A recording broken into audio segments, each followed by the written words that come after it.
안녕하십니까. 은근식의 태스크포스 은근식입니다. 해상 초계기는 해양안보의 핵심 자산으로 각국의 방위 전력에서 중요한 위치를 차지하고 있습니다. 오늘은 지난 시간 다룬 일본 해상 초계기에 이어 한국의 해상 초계기에 대해서 알아보겠는데요. 한국과 일본 양국의 해상 초계기 보유 현황과 성능까지 오동용 월간조선 군사 전문 기자와 함께 자세히 알아보겠습니다.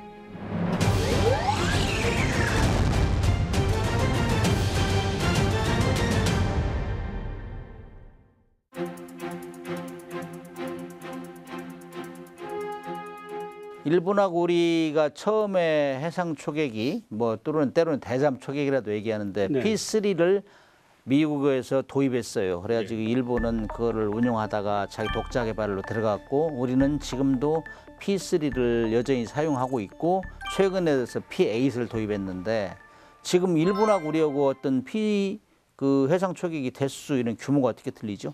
우선 일본의 해상 초계기 전력을 말씀드리면 2024년도 방위백서에 나와 있는 걸로 보면은 P1 해상 초계기가 34대, 그 다음에 P3C가 아직도 있습니다. 32대, 그렇게 66대를 가지고 있습니다. 우리의 경우에는 지금 현재 P8가 지금 6대 들어와 있고요. 그 다음에 P3C가 지금 16대. 이렇게 보유하고 있기 때문에 일본이 우리에 비해서 해상 초계기 전력이 그렇게 보면 한 2배 정도 이렇게 된다. 이렇게 숫자로 보면은. 그래도 많이 따라잡은 거예요. 옛날 저 현역 시절에는 우리 P3 8대 가지고 있었고, 8대 거기는 일본은 98대인가 100대인가 그래가지고 있어가지고, 야, 이거 부럽네 했는데, 우리는 그거 8대 가지고 간첩선도 잡아야지 못 잡아야 했는데, 그런데 이제 독자 개발했는데 오히려 대수가 줄었네요. 네, 일본은. 원래 이거를 80에서 100대까지 P1을 넣으려고 하다가 이게 지금 굉장히 어떤 방위 예산 부분에서 문제가 되니까 더 이상은 지금 넣지 못하고 있습니다.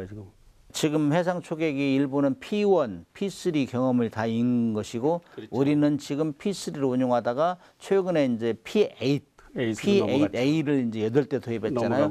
그 성능 4가지 하면 성능을 간단히 비교해 주시고, 하다가 이제 빠지면 제가 따로 질문을 할 테니까. 그냥 P1 같은 경우에는 일본이 자체 개발한 해상 초계기 아니겠습니까? 그래서 성능은 P8에 육박을 하고요. 미국이 제작한 그리고 이거는 이제 고공 장거리 채공도 중요하지만은 낮은 속도로 작전을 하도록 그렇게 또 개발한 항공기이기도 합니다. 그러니까 낮은 속도로 가는 것도 이 해상 초계기에 있어서 굉장히 중요하대요. 해상에서는 저공 비행이 더 힘들어요. 저속으로 가는 게. 잘못하면 차고를 이렇게 하고 떨어질 수 있기 때문에. 그래서 그런 부분이 좀 특화된 항공기. 그다음에 일본이 과거 이제 P3C를 운영하던 나라인데, P3C에 비해서 여러 가지 전자광학이라든지 그런 부분이 좀 강화됐고요. 그다음에 무장 자체보 플레어도 있고, 그다음에 여러 가지 무장들, 하푼이라든지 어뢰 이런 미사일, 그다음에 공대함 미사일도 이제 장착을 하고 있고, 아무래도 기체가 이제 크다 보니까 공대함 미사일이나 이런 건 또 많이 실을 수 있죠. 그런 장점이 있습니다. 그리고 지금 우리가 운영하고 있는 8대 이제 P3C 오라이온, 이거는 지금 전 세계에 지금 베스트셀링 해상 초계기죠. 이건 잠수함 잡는 사냥꾼이라는 그런 별명까지 붙어 있는데, 어쨌든 이렇게 성능이 안정적으로 우수한 거라도 역시 장강의 앞물이 뒷물에 밀리듯이 지금 퇴역할 시기가 지금 다가오고 있습니다. 그래서 지금 교체 중이고, 일본도 지금 32대나 보유를 하고 있고요. 한국도 지금 8대 보유를 하고 있습니다. 그래서 이거 점차로 이제 일본은 P1, 우리는 이제 P8로 이제 교체가 이제 될 예정입니다. 좀 비싸잖아요, P8이. 맞습니다. 예. 한 1.5배 되나요? 가격이 그 정도? 가격까지는 정확히 좀 가격은 공개가 잘 안 되더라고요. 일본의 지금 P1이 지금 한 450억 정도다 이렇게 말씀드렸는데, 그거보다는 좀 비쌀 것 같아요, 이게. 근데 그렇지만 이게 운영 유지 측면에서는 굉장히 강점이 있거든요. 그다음에 말씀드렸듯이 미국의 작전 노하우를 우리가 도입을 하면서 얻을 수 있는 그런 것들이 있고, 그래서 전 세계 많은 국가들이 미국의 P8을 구입하는 목적 중에 하나가 항공기도 우수하지만 이런 작전 노하우를 얻으려고 하는 거 아니겠느냐 이렇게 보고 있습니다.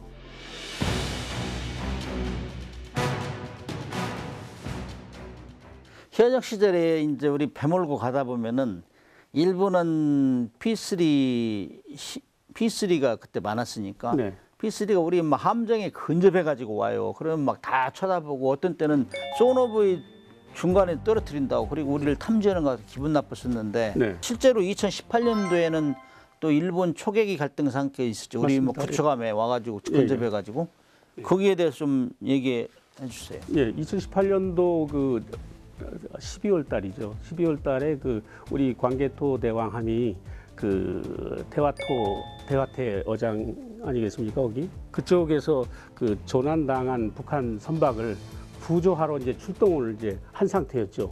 그때 일본에 바로 그 P1 해상 초계기가 이제 그 근접으로 다가와 가지고 그 어떻게 보면 위협 비행이죠. 그게 구조 활동 방해 및 위협 비행입니다. 정확하게 우리 저 해군에서 얘기하는 거는 그런데 이제 일본의 입장에서는 우리가 그 사격 통제 레이더를 작동시켰다. 공격할 이제 의도를 드러냈다 그래가지고 아주 양국 간에 아주 굉장히 논란이 많이 되고 외교적 갈등이 일어나지 않았겠습니까? 조금 전에 말씀하셨지만은 배 타고 가면은 항공기가 그냥 근접해서 오면은 굉장히 긴장이 드는 거예요. 네. 잘못해가지고 이 코스를 잘못 잡아가지고 우리 배 마스트를 쳐버리면 우리는 완전히 데미지를 입는 거죠. 그렇죠, 그렇기 때문에 큰 사고가 나기 때문에 항상 긴장을 쳐다보는데 우리가 구조활동하고 있었잖아요. 구조활동. 네, 네, 네. 그럼 그거 피해야 되는데 거기를 막 와서 쳐다보고 그러니까 배에서는 긴장하죠. 저걸 그렇죠. 또 잘못하다가 근접해가지고 우리가 부딪히는 거 아니냐. 그런데 그때 이제 제가 그 지적한 것 중에 하나가 아니 우리 항공기 그 조종사 같았으면은 그 정도 상황 냈으면은 직위 해제다 그런 얘기를 했어요. 제가. 네, 왜냐 맞습니다. 자기가 사통 레이더로 조준하고 있다면 자기를 쏘려고 하는 건데 얼른 도망가야지. 맞습니다. 응? 도망가는데 계속 오는 거야. 계속. 심재옥 그 제독이라고 그 육항공 전단장을 지내셨죠 그분이 이제 30년 정도의 해상 초계기 파일럿이거든요. 그 자기가 파일럿 입장에서 볼 때 그 상대방이 사통 레이더를 작동시켰다고 한다면 현장을 급히 이탈을 해야 된답니다. 그대로 노출돼 가지고 한 방이면 떨어질 수 있는 상황이라는 거죠. 이거는 보면은 그 일본 측이 그 진실을 얘기하고 있지 않다. 억지 주장을 펴고 있다고 이렇게 얘기를 했던 거죠. 예. 그게 이제 그때 갈등이 당시에 끝나지 않았을까요? 한참 올라갔는데 어떤 방향으로 정리가 됐죠? 그게 꽤 오래 갔죠. 그래서 2018년도 12월에 그 사건이 일어나고 뭐 굉장히 뭐 그 영상으로도 양국 간에 뭐 공개를 하고 막 뭐 내놔라 하다가 결국은 6년 있다가 2024년도에 양국 간의 갈등이 봉합이 됐는데요. 그래서 싱가포르에서 열리는데 작년 6월이죠. 샹그릴라 회의 때 그 양국 국방부 장관이 만나서 이제 합의를 한 게 CUES 그 해상에서 우발적으로 만났을 때 그 어떤 신호 규칙을 이제 다시 합의를 했죠. 그래서 그 함정하고 항공기하고 일정 거리를 유지하고 그다음에 그 미사일이라든지 레이더라든지 그 이제 공격적으로 함포라든지 공격적으로 조준하지 않는다. 그런 거를 이제 합의를 했습니다. 합의해가지고 양국이 이제 지키기로 하면서 이제 봉합이 됐죠.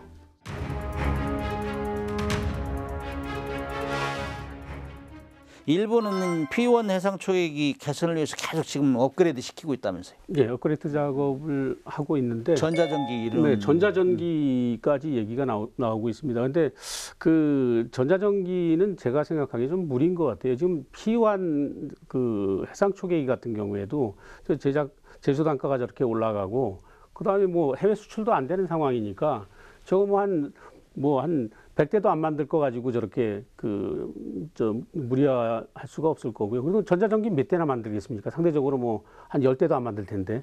전자전기는 통상 항공모함에 전투할 때 맨 먼저 가서 무력화시키는 게 전자전기인데. 맞습니다. 예.